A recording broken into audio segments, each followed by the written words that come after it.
Le 8e forum entre les deux rives du détroit vient d'ouvrir à Xiamen, dans la province du Fujian. Notre journaliste s'est rendu sur place.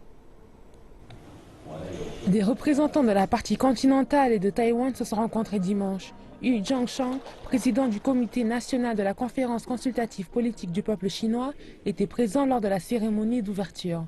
Il a également rencontré les représentants du Kuomintang et de divers autres milieux taïwanais.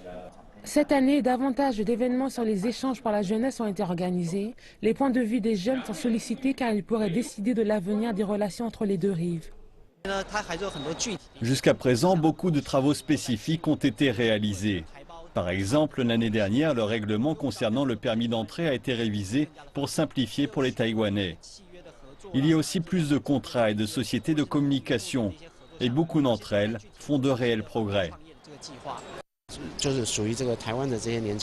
Il en va de notre responsabilité de mettre en place une plateforme afin que les jeunes à Taïwan puissent trouver plus d'opportunités de travail et plus de chances pour lancer leur propre entreprise par le biais des relations entre les deux rives.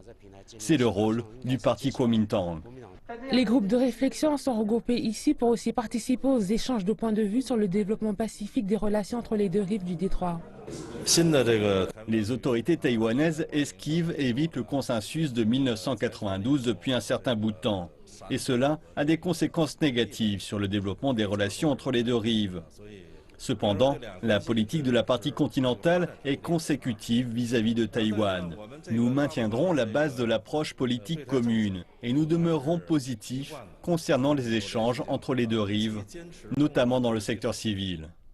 Le forum entre les deux rives du détroit durera jusqu'à vendredi et plusieurs événements technologiques, commerciaux, éducatifs et agricoles se tiendront.